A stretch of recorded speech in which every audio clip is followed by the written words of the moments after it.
Hasta ahora hemos visto nada más aspectos de programación, pero lo que realmente nos interesa es hacer sonidos. Vamos antes a mirar funciones en un plano cartesiano para familiarizarnos con los conceptos que vamos a usar cuando creamos dichos sonidos. Observemos la función seno de x que genera una onda sinusoide. El axis y en este plano representa la amplitud de la onda, mientras que el axis x representa el tiempo. La amplitud determina el rango total de la onda. Esta onda sinusoide tiene una amplitud de 1. Su rango es bipolar, por lo que oscila entre -1 y +1. Si su amplitud fuera de 2, entonces su rango oscila entre -2 y 2. La amplitud es por tanto un multiplicador. Creemos una variable a por amplitud.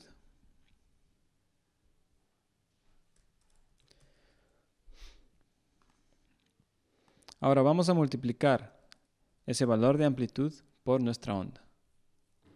Si cambiáramos su amplitud, como dijimos antes, por otro valor, vamos a ver que el rango cambia. Digamos que su amplitud es de 1.6. Vemos que se mueve ahora de -1.6 a 1.6. Otro aspecto importante en nuestra onda es la frecuencia.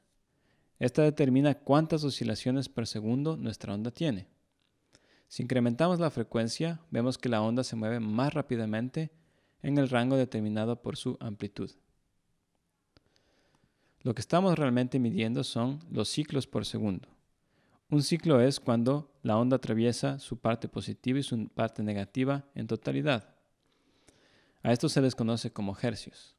Los hercios tienen una equivalencia de 1 a 1 con los ciclos por segundo. Eso quiere decir que si digo 10 hercios, lo que estoy diciendo es que la onda tiene 10 ciclos por segundo. Vamos a crear una variable f por frecuencia y vamos a decir de momento que es 1. Y luego vamos a hacer que nuestro mapeo en x sea multiplicado por ese valor. Cambiamos ahora la frecuencia. De momento nuestra onda se mueve con una frecuencia de 1 o 1 hercio. Vamos ahora a cambiarla a 2 hercios. Ahora tiene 2 ciclos por segundo, o 20 ciclos por segundo, o 100 ciclos por segundo.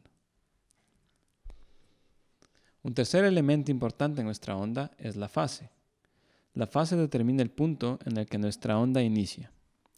Si observamos nuestra sinusoide, vemos que el punto de inicio es 0. Si cambiamos su fase, podemos cambiar el punto inicial de la onda. Para eso vamos a crear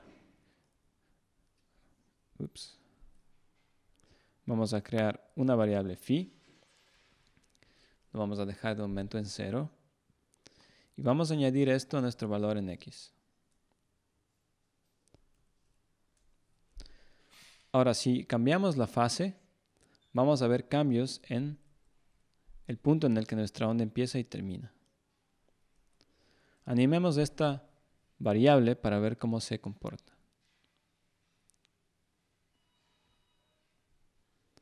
Como vemos, alteraciones en la fase llevan a alteraciones en el punto de partida de la onda.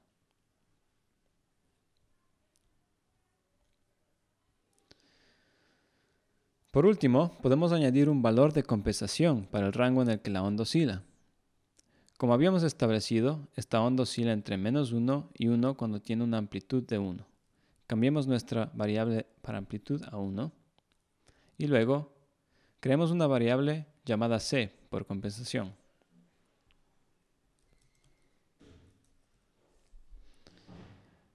Vamos a añadir este valor c a nuestra operación total para la onda. Mira lo que ocurre si compensamos esta onda con un valor de 1. Vemos que la onda ahora se mueve en el rango de 0 a 2. Volvamos a la posición original. ¿Cómo haríamos para que la onda oscile en el rango de 0 a 1? Para resolver este problema tienes que tener en cuenta que la onda es siempre bipolar y que puedes usar el valor de compensación para mover el rango en el que oscila. Por tanto, si nuestro multiplicador de amplitud es 0.5, y si luego compensáramos este rango con 0.5, vemos que la onda va de 0 a 1. Repite esta parte del video si no te queda de claro, pues es muy importante que comprendas esto a fondo. Vamos ahora a generar una onda sinusoide en Super Collider. Para generar sonido con Super Collider, antes que nada tenemos que iniciar el servidor. Para hacerlo podemos presionar Command+B o escribir server.default.boot o la forma más concisa s.boot. S en realidad significa server.default. Por regla general es mejor no usar nunca la variable global s porque de otro modo pierde su asignación automática para server.default. Inicialicemos ahora nuestro servidor. Una vez la inicialización es correcta, vemos en el lado inferior derecho que todas las luces están verdes. Vemos además una serie de mensajes de confirmación.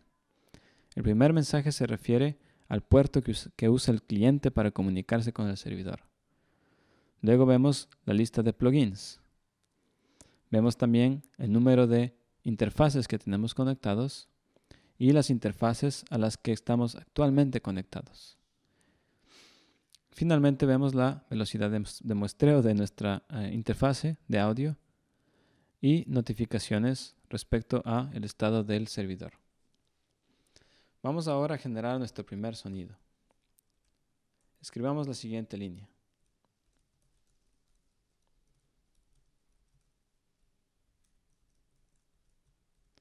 Antes de evaluar esta línea, ten en cuenta que para apagar el sonido tienes que presionar Command más punto o Control más punto.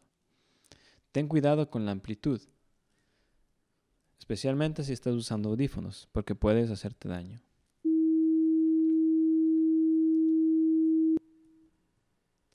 Esta onda sinusoide oscila 320 veces por segundo, o tiene una frecuencia de 320 Hz. La frecuencia determina el tono de un sonido. A más frecuencia, el tono es más agudo, a menor frecuencia, más grave. Probemos cambiando esta frecuencia a 1000. Y nuevamente a 320. Ya has aprendido antes los elementos que tiene un oscilador. Podemos ver los mismos elementos en nuestra sinusoide. Los elementos son frecuencia, fase, mul, que corresponde a amplitud, y add, que es el elemento de compensación o el valor de compensación. Esta es otra forma de escribir lo mismo que escribimos arriba, con la excepción de amplitud. Y es útil porque nos permite ver los argumentos los argumentos que tiene el oscilador. Vamos a evaluar esta línea. Es idéntica, o el sonido es idéntico a esta otra. La única diferencia es que, como dije antes, podemos aquí observar los argumentos que acepta la onda. Mul es una abreviación de multiplier, que como vimos antes, es lo que la amplitud es, un multiplicador con la cual cambiamos el volumen. Por defecto, la fase de una onda es 0. El mul o la amplitud es 1 y el offset es 0. El offset o add es la compensación. En Super Collider es posible omitir argumentos que están definidos por defecto o usar argumentos específicos. Por ejemplo, podríamos escribir simplemente esto para obtener una onda que va a 320 Hz y tiene una amplitud de 0.25.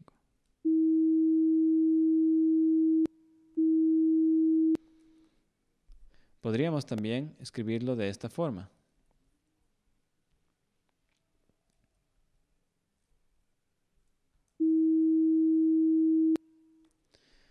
Vemos algo más en nuestro código. ¿Qué significa este .ar? Eso se refiere al rango de velocidad del oscilador. Si es algo que queremos escuchar, el oscilador tiene que ser AR. Si es en cambio un oscilador que vamos a usar para controlar algo más, entonces es KR. Vamos a escribirlo aquí para tenerlo muy claro.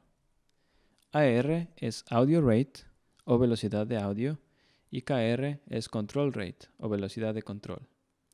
En general, el oído humano es capaz de distinguir frecuencias en el rango de 20 a 20.000 Hz. El rango R se usa para ondas audibles en estas frecuencias. Un oscilador AR puede en realidad ir desde 0 hasta la frecuencia Nyquist.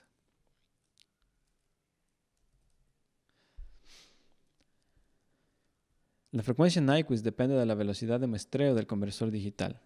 Esto va más allá de lo que nos interesa en este tutorial y no lo explicaré en este momento. Un oscilador KR está limitado a rangos de control, es decir, desde 0 hasta el límite de 120 Hz. Osciladores de control o de oscilación lenta se conocen como LFO o Low Frequency Oscillator en inglés. Esta distinción tendrá sentido en nuestro próximo capítulo, que trata sobre modulaciones. Volvamos a los argumentos que soporta nuestro oscilador. Si y solo si la onda será audible, mul tiene que ser máximo 1. De otro modo, la señal se distorsiona. Por lo tanto, un rango aceptable para ondas audibles es cualquier número de 0 a 1, o bueno, de 0.1 a 1 si queremos escucharlo, pero si excedemos 1, la señal va a distorsionar y puede dañar nuestros equipos. Si no es audible, entonces esta señal puede tener cualquier amplitud. Ahora, una cosa que hay que tener muy clara y que la voy a repetir es que si escribimos lo siguiente, estamos usando los parámetros frecuencia y amplitud. Mul es literalmente multiplicador. Por tanto, la línea previa equivale a simplemente multiplicar por el valor, tal como lo habíamos hecho aquí. Aquí una pequeña lista de otros osciladores con los que puedes jugar y explorar diferentes parámetros. Repito, si usas audífonos, ten cuidado con el volumen porque puede causarte daño. En el capítulo siguiente vamos a aprender un poco más sobre cómo integrar osciladores con otros osciladores y cómo generar modulaciones.